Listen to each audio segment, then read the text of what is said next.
Temos uma notícia de última hora. O Comando Central dos Estados Unidos anunciou mais uma vez, pelo 5º dia consecutivo, que a partir das 2 da tarde, ou seja, há menos de uma hora, as forças americanas começaram uma nova onda de ataques contra o Irã. Segundo o comunicado, é a 5ª noite seguida de bombardeios, com o objetivo de enfraquecer ainda mais as capacidades militares iranianas.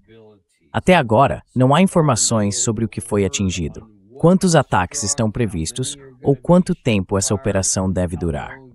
As últimas rodadas se estenderam por várias horas, então vamos ver como essa vai se desenrolar e qual é exatamente o propósito desta ação.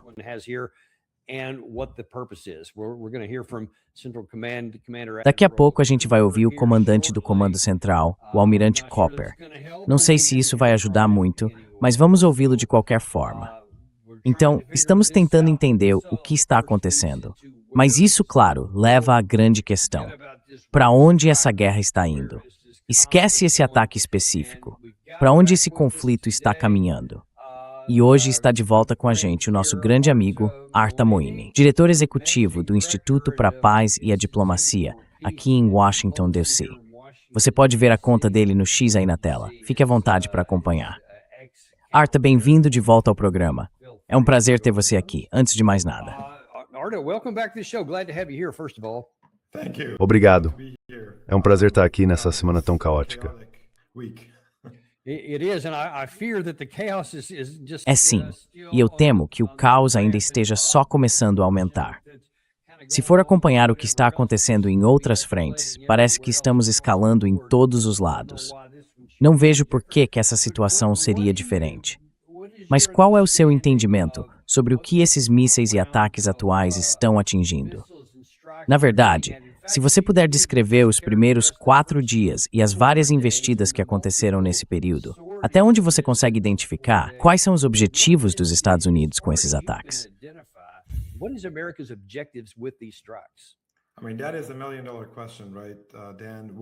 Quer dizer, essa é a pergunta de $1 milhão, né, Dan?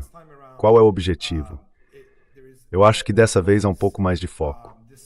O escopo é bem mais limitado, não em relação aos ataques, porque eles estão atingindo várias bases militares no sul do Irã, mas em relação ao que querem alcançar, ou seja, enfraquecer a capacidade iraniana no sul. Essa é uma guerra pelo Estreito de Hormuz. Já não é mais uma guerra para mudar o regime. Essa ideia morreu em fevereiro. E também não é mais uma guerra para desnuclearizar o Irã, porque primeiro os locais nucleares já foram atingidos, e segundo, a gente nem sabe onde estão os estoques nucleares e o urânio enriquecido.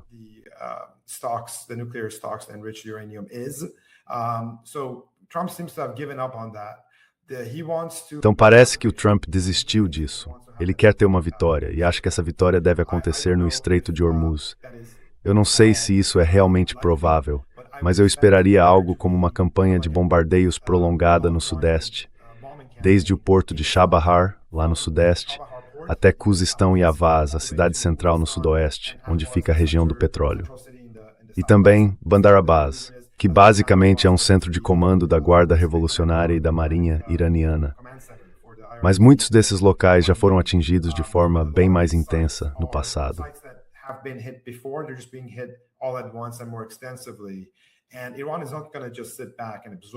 E o Irã não vai simplesmente ficar parado e aceitar isso. Então eu acho que o memorando de entendimento, na prática, foi negociado. Muita gente disse que não foi de boa fé, mas os dois lados assinaram. Só que desde o começo a gente viu esse problema. Parecia que cada lado tinha uma compreensão completamente diferente dos termos do acordo. Eu acho que quando J.D. Vance, o vice-presidente Vance, passou a comandar a situação, já havia uma compreensão bem maior. Porque o Estreito de Hormuz não é a coisa mais importante para os Estados Unidos. O Estreito de Hormuz é uma linha vermelha de segurança nacional para o Irã.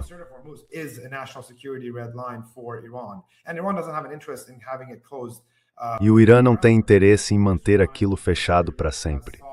Ele só queria garantir que tem soberania ali. Mas muito rápido começaram a surgir comentários dentro do governo dizendo que esse é um mau acordo, que estamos abrindo mão da navegação livre e deixando de cumprir nossas obrigações. A partir daí virou uma disputa entre dois grupos dentro da administração, cada um tentando impor a sua narrativa.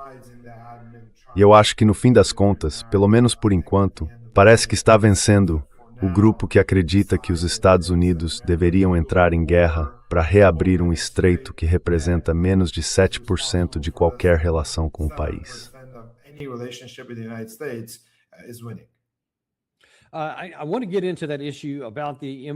Eu quero entrar nessa questão sobre o memorando de entendimento e as diferentes interpretações do que ele diz e sobre quem está quebrando o quê, porque os dois lados estão se acusando mutuamente de violar o acordo. Quero falar disso por um instante, até porque chegou alguma informação nova aqui na última hora. A gente vai chegar lá, mas eu quero continuar no ponto que você levantou sobre o lado iraniano. Porque, seja lá como eles interpretaram ou o que pensaram quando assinaram, você e eu trocamos mensagens ontem à noite. E eu acabei chegando à conclusão de que, bom, provavelmente o lado iraniano sente que a diplomacia está completamente morta, que o memorando está morto e o cessar-fogo também. Então não há mais sentido em continuar. Mas você disse algo ontem à noite, e talvez aquilo fosse verdade ontem. Você me disse ainda é hoje, que ainda existem alguns grupos no Irã que continuam interessados e acham que ainda há alguma esperança de negociação. Onde você está agora nessa avaliação?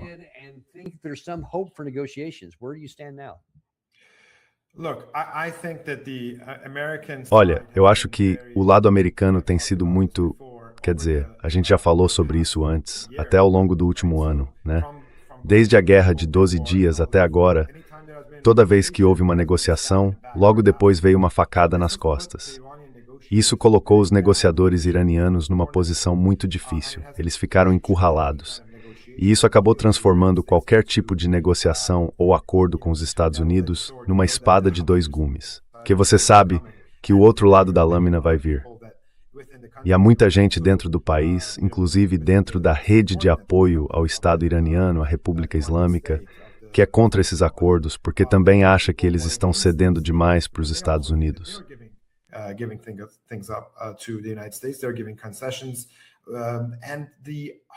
Eles estão fazendo concessões. E o grupo mais linha dura, ou digamos, o grupo que coloca a segurança em primeiro lugar, acredita que nenhuma quantia de dinheiro, seja 10 bilhões ou 300 bilhões de dólares, é suficiente para abrir mão da segurança nacional do Irã. Então essa disputa entre priorizar a economia ou priorizar a segurança vem acontecendo há meses dentro do país. A mídia ocidental costuma chamar esses grupos de pragmáticos, versus os que colocam a economia em primeiro lugar. E claro, o pessoal ligado ao Trump adora lidar com o grupo da economia, porque dá para fazer acordos, dá para transformar isso numa relação voltada para negócios. Mas isso só funciona se o grupo da segurança estiver satisfeito, certo? E o movimento mais direto acabou sendo seguir pela alternativa.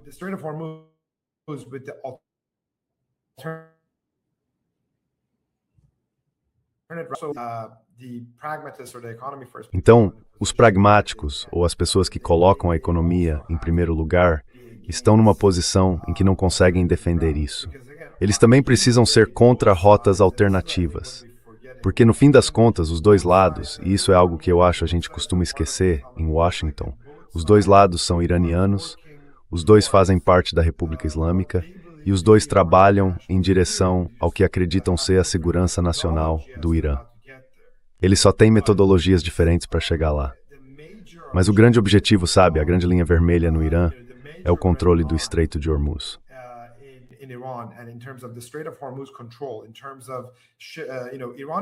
O Irã não quer necessariamente ter um sistema ou um regime militar sobre o Golfo Pérsico. O que ele quer é que sua soberania seja aceita, respeitada e reconhecida pelos Estados Unidos. Porque para ele isso também representa os Estados Unidos finalmente reconhecendo a República Islâmica como uma entidade legítima. Essa é a essência da questão. E o que nós fizemos foi, primeiro, transformar isso também numa questão sobre o Estreito de Hormuz, mas por motivos muito estranhos, difíceis de entender. Não faz sentido a gente se importar tanto assim com o Estreito de Hormuz, porque, sinceramente, ele já estaria aberto a essa altura. A economia global já teria voltado a um estado quase normal e poderíamos estar vivendo um futuro bem diferente.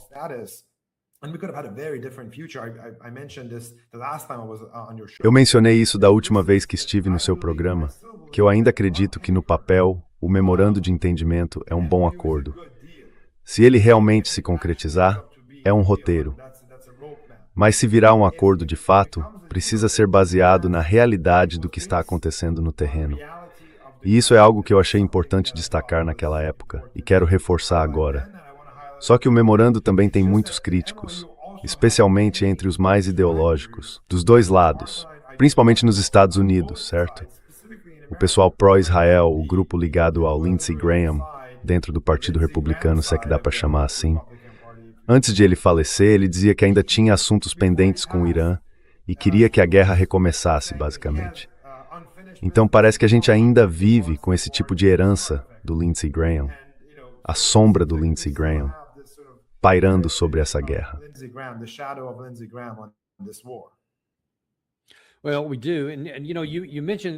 Sim, nós fazemos isso. E olha, você mencionou os objetivos do memorando de entendimento e o que ele deveria alcançar. Se ele tivesse cumprido seu papel como um roteiro para chegar a um acordo, a gente poderia ter acabado com a guerra. Poderíamos ter voltado, pelo menos, a uma situação de estabilidade. Não dá para chamar de amizade ou de algo bom, mas pelo menos estabilidade, onde o comércio pudesse continuar e a gente não precisasse se preocupar com a retomada da guerra. Pelo menos essa era a teoria. Agora, uma das coisas que é claramente essencial nisso é que os dois lados façam o melhor para aplicar o acordo. E uma das primeiras coisas que o presidente Trump está tentando fazer agora é, em vez de usar o memorando de entendimento para criar uma abertura no Estreito de Hormuz, ele meio que voltou atrás e disse, e se a gente usar o poder militar para resolver isso? Ou até, apesar do memorando de entendimento. Ele foi questionado sobre isso há pouco tempo, lá na Casa Branca.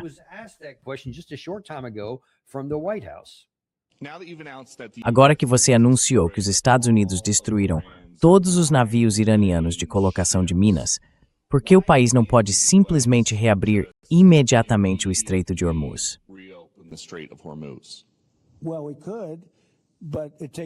Olha, a gente até poderia, mas é preciso dois para dançar. A gente precisa que as pessoas peguem o navio delas, que vale bilhões de dólares, e sabe, coloquem ele para navegar. Quando o Pepe tem aqueles navios enormes de açúcar, que custam $1 bilhão, e a gente diz, acho que agora tá tudo bem, Pepe, pode levar seu navio, passa pelo Estreito de Hormuz, ele pode responder, deixa eu esperar um pouco. Porque depende dos donos dos navios. E esses navios são caríssimos. Podem custar até $2 bilhões. Então eles não querem arriscar só porque alguém disse, acho que vai dar tudo certo. Eles precisam ter certeza disso.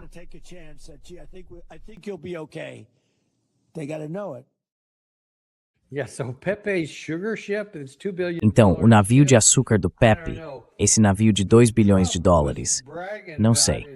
Mas o Trump estava se gabando disso. E o almirante Cooper, hoje de manhã, num vídeo que foi divulgado, disse que todos os navios de minagem tinham sido destruídos. E agora eles estão pensando, bom, a gente pode simplesmente entrar, com a implicação de que, tipo, olha, eu sei o que o memorando de entendimento diz, mas se a gente conseguir tomar, então não precisa se preocupar com mais nada. Como é que você interpreta isso?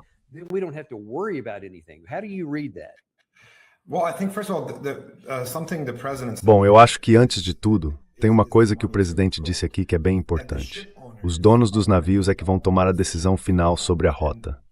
E adivinha? Os Estados Unidos basicamente violaram o memorando de entendimento que assinaram ao tentar propor uma rota alternativa pela costa de Omã. Essa rota é chamada de Corredor Sul. E o que aconteceu?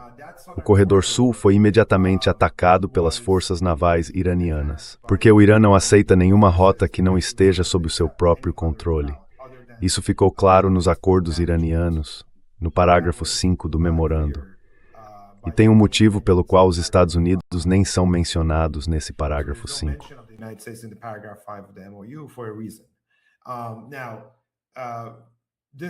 Então, aconteceu esse vai e vem, em que os Estados Unidos começaram a atacar ativos navais iranianos e também as regiões litorâneas no sul do Irã, em Bandar Abbas e nas ilhas. Mas os donos dos navios, em sua maioria, acho que dos 11 navios que passaram, 9 seguiram pela rota iraniana. Só 2 tentaram ir pela rota de Omã.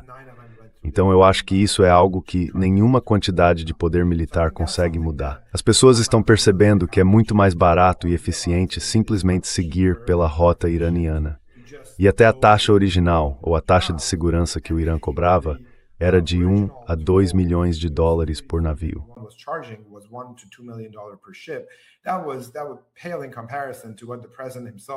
Isso nem se compara ao que o próprio presidente propôs. Uma taxa de 20% por navio-tanque, por armazenamento, ou seja lá o que estivessem transportando. Então isso foi... A questão dos 2 corredores é fundamental. A França e o Departamento de Estado pressionaram Omã a aceitar esse novo acordo, mesmo com o memorando dizendo claramente que nos próximos 60 dias, enquanto definíssemos os contornos do acordo final, Omã e o Irã iriam negociar um arranjo, e o Irã administraria tudo durante esse período. Esse acordo mútuo deveria criar uma rota que Irã e Omã controlariam em parte, e da qual também lucrariam. Mas tudo isso foi completamente sabotado por pessoas, acredito eu, dentro do governo, que odiavam esse memorando desde o início e não queriam que o J.D. Vance tivesse sucesso.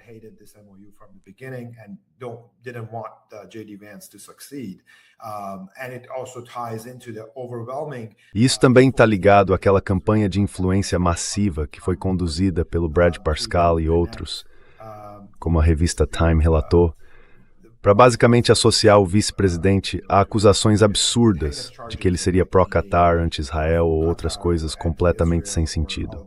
Mas o meu ponto é o seguinte, tudo isso, o lado político, os ataques, as campanhas na mídia e também o lado prático, como a abertura das rotas litorâneas do lado de Omã e a negociação paralela de paz entre Israel e o que é praticamente um Estado libanês artificial sem o Hezbollah, tudo isso foi impulsionado pelo Rubio. A ideia era criar a tempestade perfeita para atrapalhar e destruir esse memorando de entendimento. E parece que eles conseguiram. Mas isso não é bom para o presidente dos Estados Unidos, não é bom para o povo americano, e não é bom para o J.D. Vance. Eu espero que eles acordem.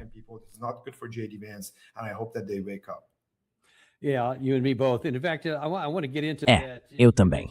E na verdade, eu quero entrar nesse assunto. Você mencionou essa coisa de uma espécie de diplomacia paralela, liderada pelo secretário de Estado Marco Rubio, que ia contra o que o vice-presidente pretendia fazer. Eu já vou chegar nisso. Mas antes, vamos falar dessa primeira questão sobre o memorando de entendimento. Você disse há pouco que os Estados Unidos violaram o acordo. Só que, segundo Caroline Leavitt, nós somos inocentes e quem violou foi o iraniano.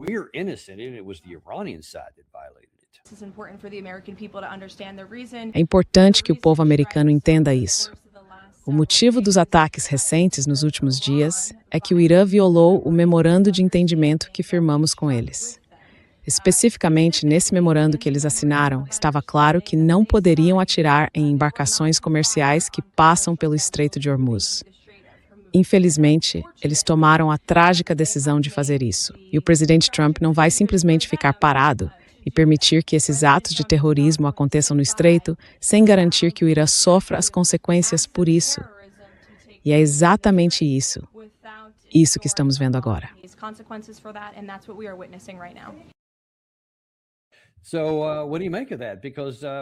O que você acha disso? Porque quando a gente dá uma olhada, e vamos fazer isso aqui, vamos abrir, esse é o parágrafo 5, esse aqui é o 1 e o 5. Acho que todo mundo já entendeu bem o número 1 agora, sobre o Líbano. A gente fala mais sobre isso em um segundo. Mas primeiro vamos olhar o número 5 aqui, porque ele é de 17 de junho. E, de acordo com esse trecho, a República Islâmica do Irã vai fazer os arranjos necessários, usando todos os seus esforços para garantir que a passagem segura de navios comerciais, assim, por 60 dias do Golfo Pérsico até o Mar de Omã e vice-versa.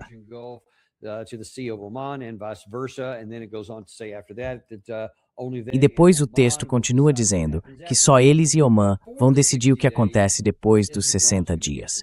Mas durante esses 60 dias, diz que o Irã é quem vai cuidar disso. O que não aparece em lugar nenhum é qualquer menção a um corredor de Omã.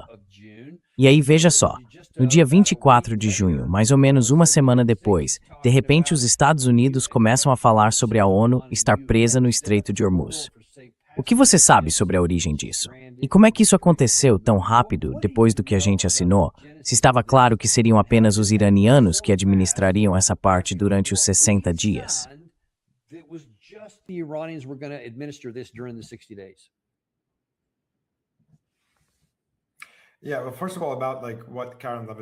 Certo. Bom, antes de tudo, sobre o que a Karen Levitt disse.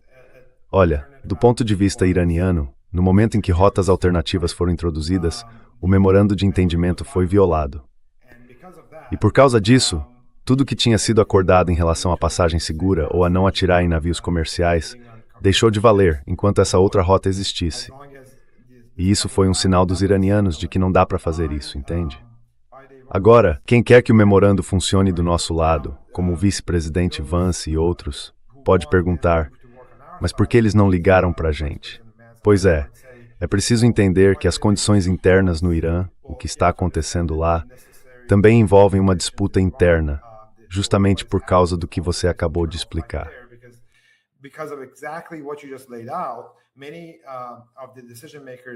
Muitos dos que tomam as decisões, especialmente o pessoal mais linha dura, com foco total em segurança, estão dizendo o seguinte, olha, eles basicamente te enganaram, aquilo nunca foi real. Assinaram um memorando de entendimento, atacaram e agora estão vindo. E isso ficou bem claro só uma semana depois de vermos aqueles dois acontecimentos. O acordo de trégua ou de paz entre Israel e o Líbano, negociado pelo Departamento de Estado, e também a Rota de Omã, que de repente foi impulsionada pela ONU. Agora a gente não acredita na ONU. O Departamento de Estado também não acredita no Tribunal Penal Internacional, nem na ONU. E eu acho que há muita lógica nisso. Mas quando precisam de algo da ONU, aí de repente o nome da ONU volta a aparecer.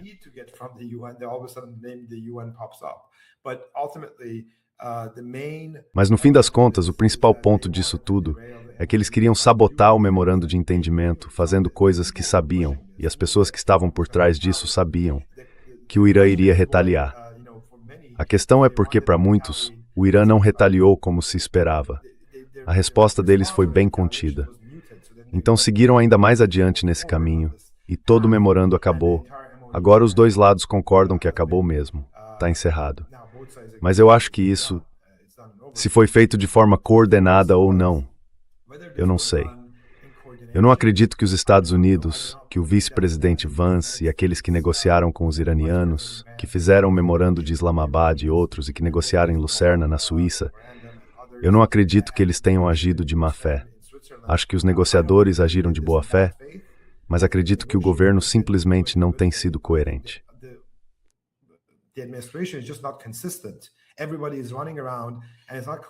Está todo mundo correndo de um lado para o outro, e não está claro quem é que está realmente conduzindo a política em relação ao Irã e ao Estreito de Hormuz.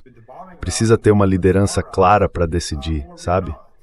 Ou a gente vai seguir pelo caminho dos bombardeios e da guerra sem fim, ou não. E aí, de fato, buscar uma solução na mesa de negociações, levando em conta a realidade no terreno.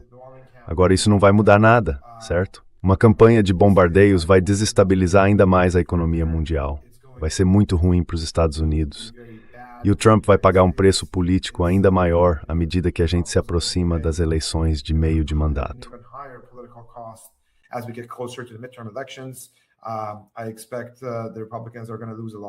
Eu acho que os republicanos vão perder muitas cadeiras, mas tudo isso é um custo que eles vão pagar por nada, sem motivo algum, porque no fim das contas é só uma questão de ego. Porque, de novo, o Estreito de Hormuz, o Golfo Pérsico, não são interesses vitais dos Estados Unidos. A gente não precisa garantir o transporte marítimo de ninguém quando a maioria dos petroleiros vai para a China, para o Japão e para a Coreia. Ou, do outro lado, seguem para a Europa. Então, eles não vêm para os Estados Unidos. Nós somos energeticamente independentes, temos nossas próprias reservas, mas ainda assim somos afetados quando os preços sobem. E, na minha opinião, é uma decisão meio sem sentido voltar a uma postura de guerra e destruir o memorando de entendimento. Mas é aí que estamos.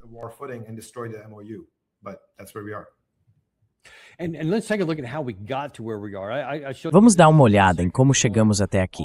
Eu te mostrei isso há pouco. No dia 24 de junho, ou seja, uma semana depois, vimos a notícia de que Omã e a ONU tinham criado um corredor. Eu acho que na verdade era os Estados Unidos fingindo que era a ONU, ou pelo menos usando o nome dela para dar legitimidade. Mas aí no dia seguinte, o Irã não perdeu tempo nenhum. Eles disseram não, a única rota autorizada para passagem pelo Estreito de Hormuz é a rota anunciada pela Guarda Revolucionária. Qualquer travessia sem autorização é inaceitável e extremamente perigosa, alertaram em um comunicado. E depois disso, não demorou muito.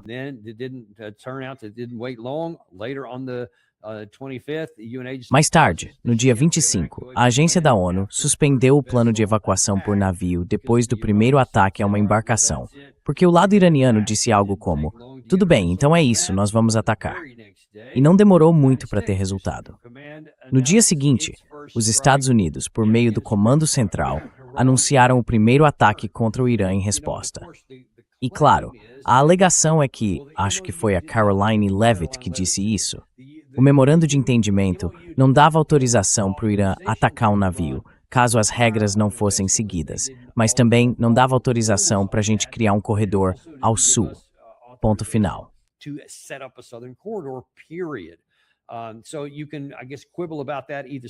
Então, dá para discutir esse ponto de um lado ou de outro, claro.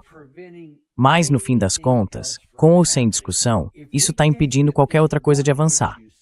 Se a gente não consegue resolver essa questão, como é que vai resolver a questão dos ativos congelados sendo liberados, das sanções sendo suspensas, dos 300 bilhões de dólares destinados à reconstrução? E depois, como é que a gente chega nas negociações sobre o programa nuclear, o suposto programa e tudo mais? Nada disso acontece se a gente não resolver esse ponto primeiro. Então, para onde a gente vai a partir daqui?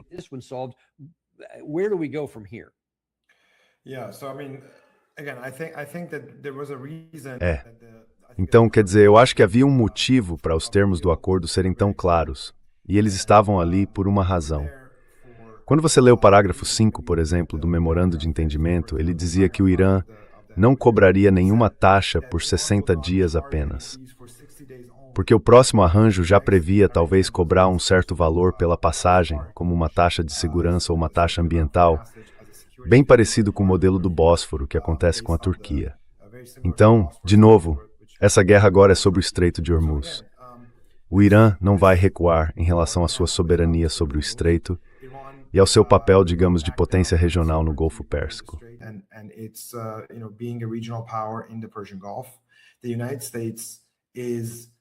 Os Estados Unidos estão sendo empurrados para fora da região e é do interesse americano não ser tão ativo num lugar tão distante. Então a gente está vendo o começo de um Oriente Médio pós-americano. E eu acho que essa guerra, nessa nova fase, ainda tem tudo a ver com isso. É sobre chegar a esse Oriente Médio e a esse Golfo Pérsico pós-americanos. Agora, o que os países árabes da região vão decidir fazer é outra história, porque a Arábia Saudita muda de posição o tempo todo. E há uma grande chance de que, se o governo saudita não entender o que está em jogo, o porto de Yanbu e o próprio acesso deles aos mercados de petróleo sejam afetados pelo fechamento do Estreito de Bab al-Mandab. Os sauditas decidiram não atacar os outros.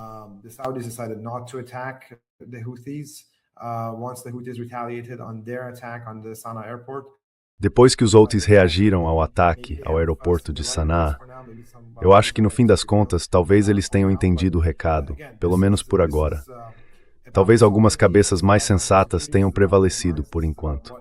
Mas, de novo, isso é uma questão de soberania, é uma questão de segurança nacional, é sobre linhas vermelhas, é sobre o que um país considera uma ameaça existencial, e os Estados Unidos já provaram ser isso.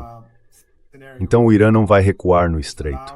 Não existe cenário em que o Irã simplesmente aceite voltar ao status quo anterior, aquele regime liderado pelos americanos no Golfo Pérsico.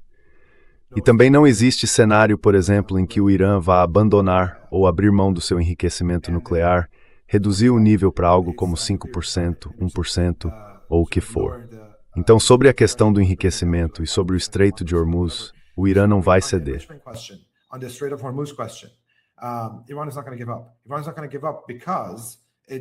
O Irã não vai ceder, porque isso faz parte das suas linhas vermelhas de segurança nacional.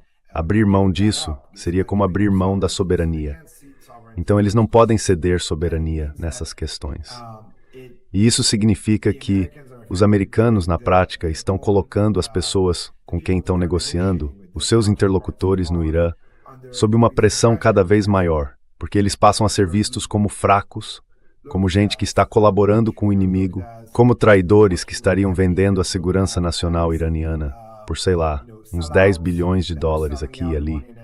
Dinheiro que, aliás, eles nem necessariamente receberam ainda, certo?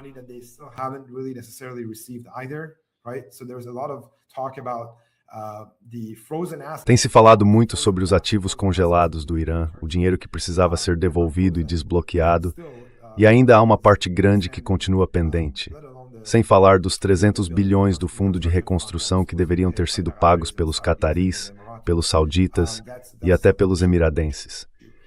Isso é um assunto à parte.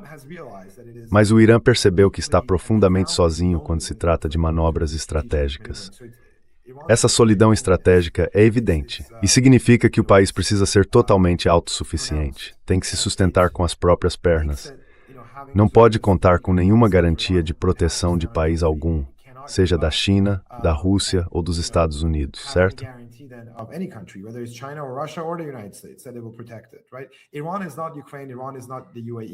O Irã não é a Ucrânia, o Irã não é os Emirados Árabes Unidos. É um país de outro nível e vai continuar agindo assim, como a potência regional que é.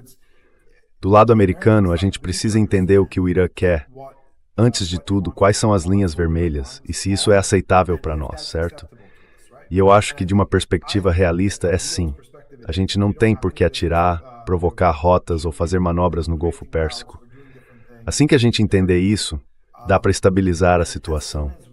Os iranianos também não querem fechar o Golfo Pérsico, porque os próprios navios deles passam por ali. E eles não querem que todo o sistema econômico global fique desestabilizado.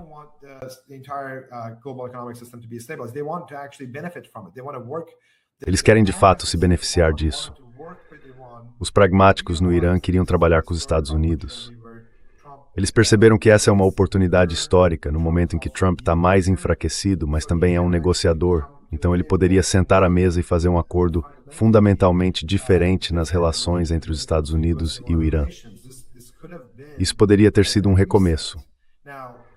Agora, os elementos ideológicos no Irã não gostam dos Estados Unidos porque não confiam neles. E basicamente estamos mostrando que eles têm razão.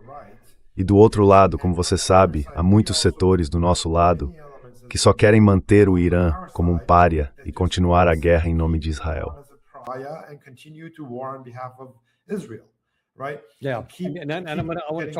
Quero falar sobre as duas coisas. Vou falar sobre as duas aqui. Supondo que fosse do interesse do Irã buscar algum tipo de solução diplomática para isso, em vez de deixar a situação se desenrolar militarmente, pelos motivos que você acabou de mencionar. Mas isso depende de haver alguma perspectiva de que os Estados Unidos realmente cumpram o que vierem a acordar. Agora, deixa eu te perguntar, para aquele grupo no Irã que ainda está disposto, de alguma forma, a considerar a diplomacia, o que você acha que seria o resultado, ou, na sua visão, o que significa voltar ao primeiro parágrafo que diz o seguinte: a cessação permanente das operações militares em todas as frentes, inclusive no Líbano, e o compromisso a partir de agora de não iniciar nenhuma guerra, nem operação militar um contra o outro, de se abster de ameaças ou do uso da força entre si, garantindo a integridade territorial e a soberania do Líbano.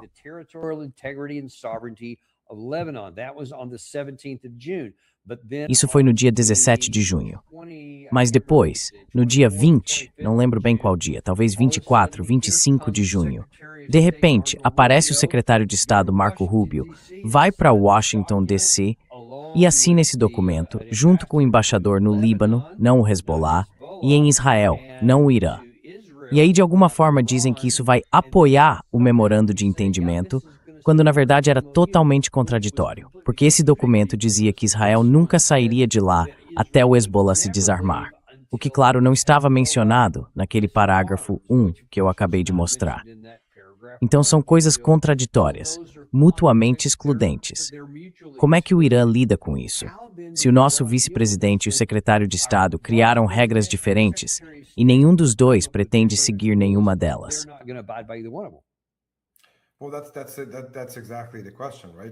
Pois é, essa é exatamente a questão, né? Então, primeiro de tudo, do ponto de vista iraniano, eles queriam que o Líbano fosse incluído, porque queriam ter alguma garantia sobre como e quando, caso essa guerra recomece, e se Israel não cumprir suas próprias obrigações. Isso faz parte da estratégia iraniana de defesa avançada, uma estratégia de dissuasão, que eu acho que fracassou. Eu não acredito que essa estratégia de defesa avançada tenha sido bem sucedida em conter Israel, como a gente tem visto. E isso não foi. Eu acho que, no fim das contas, a dissuasão iraniana precisa acontecer a partir do próprio território do Irã. E esse é um dos primeiros pontos que precisam ser discutidos.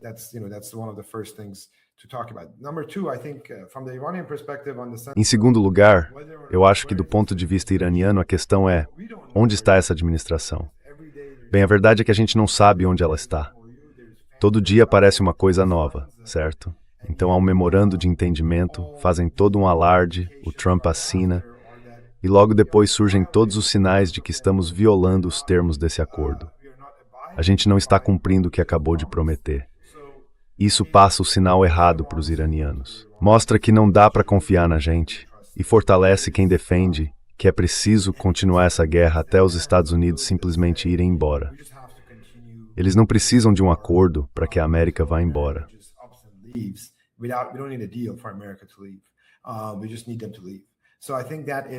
A gente só precisa que eles saiam.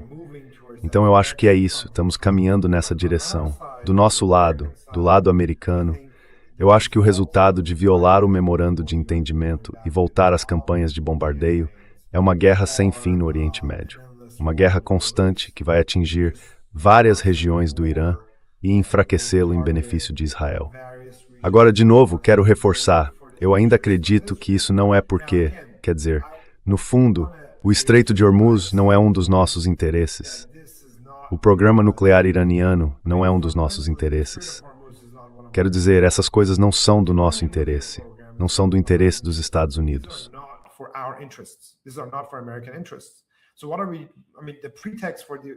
Então, o que a gente está, quer dizer, o pretexto para a guerra no começo era a questão nuclear. Quando ficou claro que não dava para resolver isso, que o Irã ia mesmo manter seus estoques e que não havia nada que pudéssemos fazer, e depois da operação fracassada em Isfahan, a gente mudou de direção e disse, tá bom, agora vamos buscar outro objetivo. E esse objetivo parece ser o Estreito de Hormuz, o controle sobre o Estreito de Hormuz. Mas será que qualquer um desses objetivos realmente serve aos interesses dos Estados Unidos? Essa é a questão. Eu quero que o seu público pense sobre qual interesse está sendo atendido quando as forças americanas são colocadas em risco e nossos recursos são gastos naquela região, sendo que o objetivo, antes de tudo, nem está claro. E mesmo que estivesse claro, mesmo que fosse simplesmente controlar o Estreito de Hormuz, por que deveríamos controlar o Estreito de Hormuz?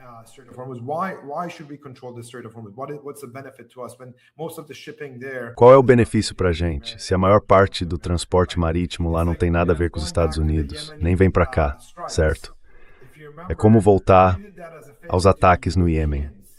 Se você lembrar, a gente fez aquilo como um favor para os europeus, bem no auge das brigas dentro da OTAN por causa da Ucrânia. A gente começou uma guerra no Iêmen com os Houthis porque, veja bem, aquilo também não servia aos americanos. Mas fizemos porque achamos que, sabe, se a gente ajuda eles, eles ajudam a gente na questão da Ucrânia. Ajudaríamos eles e também o transporte marítimo da Europa. Então, mais uma vez, os Estados Unidos precisam parar de fazer coisas para os outros. Isso não traz benefício para o povo americano, seja para os europeus ou para os israelenses, certo?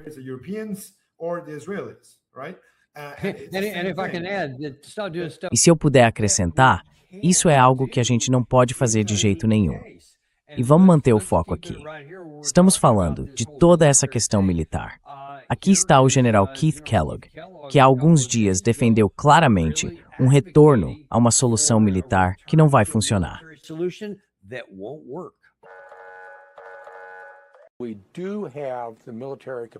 Nós temos sim capacidade militar para manter o estreito aberto. Já provamos isso antes e eles conseguem fazer isso. Agora, a segunda pergunta. A gente tem vontade de fazer? Não. O presidente Trump tem essa vontade.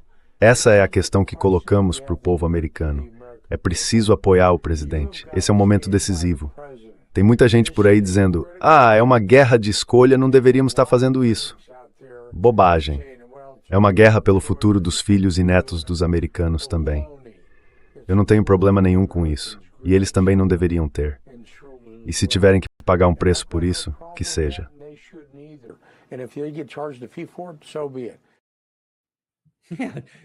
É claro, pelo futuro deles, pela riqueza deles e por tudo aquilo que ele falou. Mas se você não consegue alcançar isso, então tudo o que faz é desperdiçar e esbanjar a nossa riqueza. E ainda nos deixar numa situação pior aqui.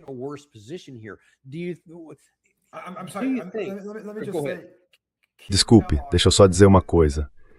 O Keith Kellogg disse a mesma coisa sobre a Ucrânia e a Rússia. E ele também chama a guerra na Ucrânia de uma guerra pelos netos dos americanos. De novo, os netos dos americanos não vão sair ganhando com essas guerras. Pelo contrário, vão ficar em situação pior, porque estamos gastando muito dinheiro que deveríamos investir neles, nas escolas, na saúde, no bem-estar deles, em tudo isso.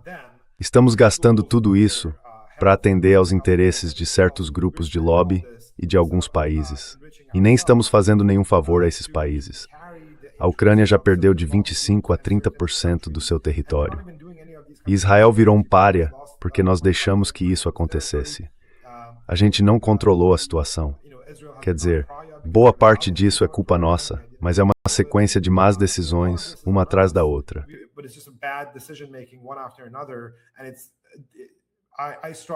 E eu tenho dificuldade de entender, sabe? Se você olhar todas as pesquisas, o povo americano não quer que a gente entre numa guerra na Ucrânia. Também não quer que a gente entre numa guerra no Irã. A gente precisa voltar para casa e focar nas prioridades americanas, nos interesses nacionais, em reconstruir a nossa própria economia. Isso, sabe, levaria a uma conversa diferente. Mas a gente tem estado tão voltado para o mundo, tão globalista, tão permissivo, tão hegemônico, que esquecemos o que realmente faz a América ser grande, né? E são as fontes da nossa força. É a economia, é o povo, é a natureza do continente americano. E o espaço americano, a esfera de interesse dos Estados Unidos, está no hemisfério ocidental. Foi isso que o governo argumentou quando atacou Cuba, certo? Desculpa, quando atacou a Venezuela. Ou quando, no fim das contas, ou nem chegou a agir. Nantes en Hevetiscisquem.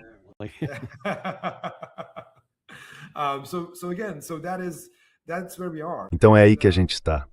E fazer tudo isso ao mesmo tempo em que sai por aí comprando briga com os Houthis do Iêmen, com os iranianos no Golfo Pérsico e com os russos em nome dos ucranianos. Olha, isso simplesmente não é sustentável. É insustentável. E não é algo que beneficie, nem que esteja no interesse dos Estados Unidos.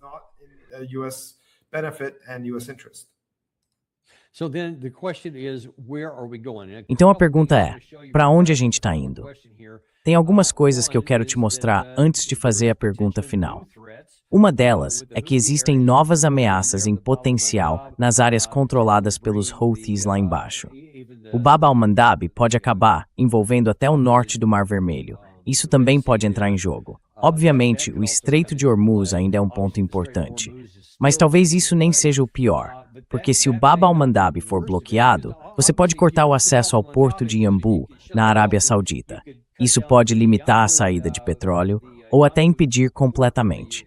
Mas talvez o ponto mais relevante aqui seja que isso aconteceu no dia 8 de julho, ou seja, mais ou menos uma semana atrás.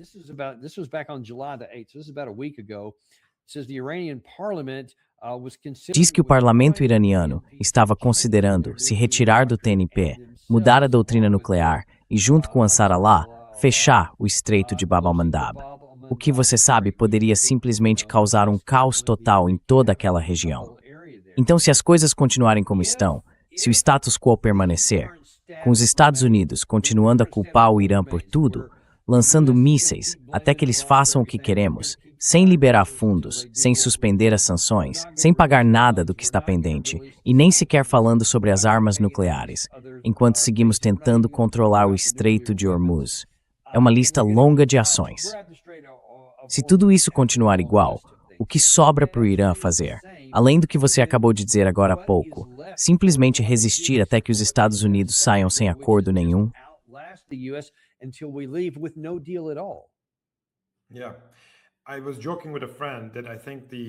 Pois é, eu estava brincando com um amigo dizendo que acho que a política do governo, quando os historiadores olharem para trás, vai parecer que foi feita para garantir, pressionar e até incentivar o Irã a conseguir armas nucleares.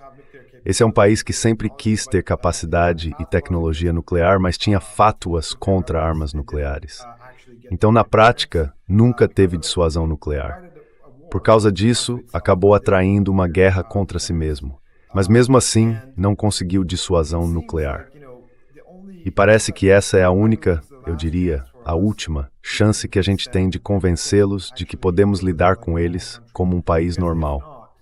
Porque senão, o Irã não vai ter opções se não houver uma retomada econômica, se não houver uma reaproximação diplomática, se não houver um degelo com os Estados Unidos depois da vitória estratégica iraniana no Golfo Pérsico, entende?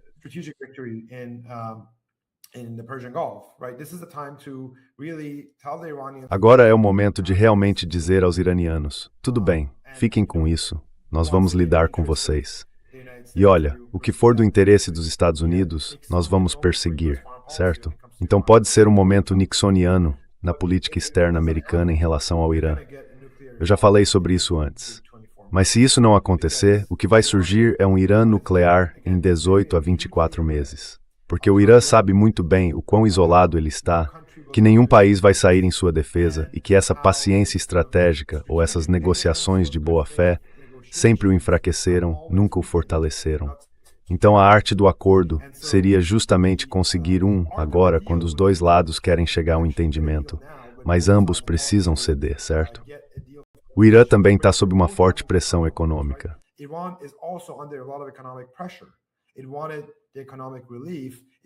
O Irã queria alívio econômico, queria que as sanções fossem retiradas, queria, ter uma nova oportunidade econômica. E as empresas americanas poderiam ter ido para o Irã. Esse era o ponto.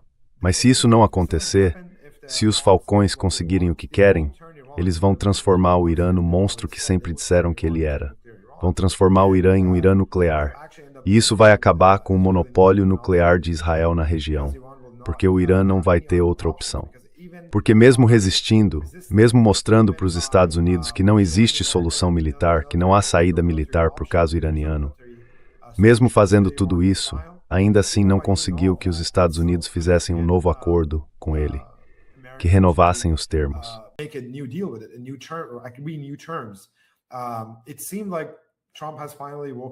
Parecia que o Trump finalmente tinha acordado para a realidade. Mas se isso não funcionar, então qual é o sentido de não ter? Quer dizer, se você sabe que está vulnerável, se o outro lado não te trata com respeito, se o outro lado é imprevisível e age de forma errática, a única garantia que você tem, o único tipo de dissuasão absoluta que pode conseguir é a dissuasão nuclear. Por uns 20 anos, o Ayatollah Khamenei, o mais velho, e as pessoas em volta dele rejeitavam abertamente armas de destruição em massa. E isso era em parte por causa da própria ideologia deles. No fundo, antes de serem islamistas, eles eram de esquerda. Eram contra armas de destruição em massa para todo mundo, ponto final.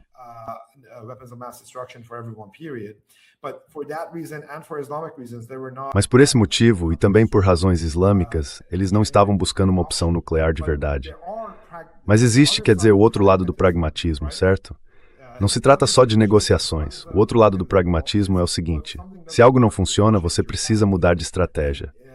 E a ideologia deixa de ser um limite para ter ou desenvolver uma capacidade de dissuasão nuclear. Então eu acho que estamos cometendo um erro enorme aqui. Para o povo americano, sim. Para os nossos futuros netos, de quem o Keith Kellogg vive falando, também sim. E não estamos ajudando a economia americana. Estamos parando toda a economia global. E quando essa bolha estourar, pode ter certeza de que os preços futuros do petróleo vão disparar. oil futures are going to skyrocket. The markets haven't still priced in that the war can return. Os mercados ainda não perceberam que a guerra pode voltar. E olha, a guerra pode muito bem voltar se a gente continuar nesse caminho, indo basicamente para um confronto total, sem freio. Porque, de novo, essa situação de nem paz nem guerra, esse meio termo, não é bom para o Irã. O Irã vai ter que decidir. Ou entra num acordo de paz completo com os Estados Unidos, num tipo de distensão encerrando as hostilidades, ou parte para uma guerra total. Porque nesse ponto, ele poderia realmente fazer o que quer para aumentar a pressão sobre os Estados Unidos e seus aliados na região. Agora, o Irã está meio preso num limbo. Ele quer responder à agressão americana.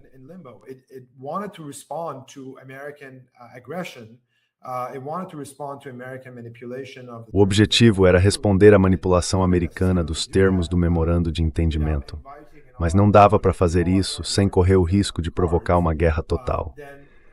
Só que se uma guerra total já estiver no horizonte, então o Irã vai lutar. Mas também a possibilidade de realinhar um novo acordo estrutural que mude o formato e a estrutura do Oriente Médio, criando uma nova arquitetura de segurança na região, com os Estados Unidos como peça central dessa nova ordem. Tudo isso desaparece.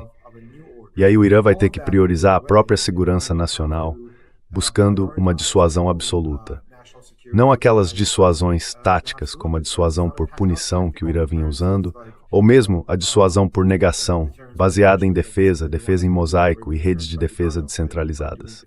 Mosaic defense and decentralized defense networks, because America is right now going after all the logistics. Porque os Estados Unidos estão neste momento atacando toda a parte de logística, cadeias de suprimento e tudo que faz funcionar a resposta e a dissuasão militar do Irã no sul. Então, se isso continuar, o Irã vai reagir completamente e o caos vai se instalar. Eu realmente não consigo enfatizar o suficiente o quão perigosa é essa ladeira escorregadia. A gente está à beira de uma escalada e o Trump, mais uma vez, está brincando com isso. Ele precisa entender que, toda vez que faz esse tipo de ação, cada conflito que ele provoca com o Irã acaba sendo pior que o anterior. Isso ficou claro no próprio mandato dele, nos últimos 15 meses. A gente viu isso acontecer. Então acho que está na hora de encarar a realidade. Você não pode tentar refazer o mundo à sua imagem, e outros países não vão simplesmente se render só porque você mandou. Não dá para forçar isso.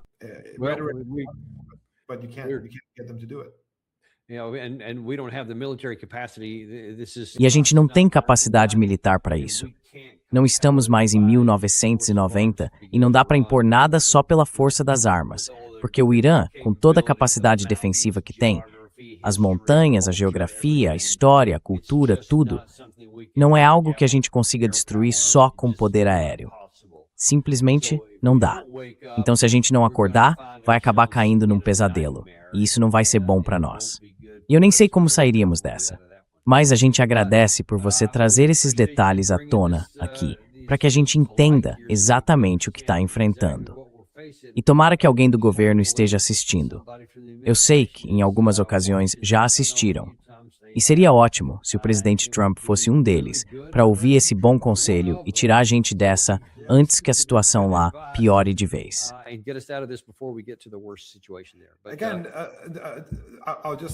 Mais uma vez, eu só quero dizer que Donald Trump ainda tem uma oportunidade histórica de conquistar o legado que ele quer. Ele pode realmente se tornar o presidente que redefine todo o Oriente Médio. Não nos antigos termos israelenses de Abraão, claro, mas em novos termos, muito mais parecidos com os de Nixon. Calculados, pragmáticos e voltados para os negócios. Tudo o que ele quer, ele pode conseguir. Ele também pode sair da região, sendo lembrado como aquele que pôs fim a anos e anos de conflito no Oriente Médio, com o Irã e outros lugares. Mas ele precisa entender que isso só é possível se ele reconhecer a realidade no terreno. O Estreito de Hormuz fica perto do Irã, é ali do lado, e o Irã vai continuar controlando aquilo. Quero dizer, ele é o mesmo homem que mudou o Golfo do México para o Golfo da América. Ele quer impor risco na percepta de nefontinans.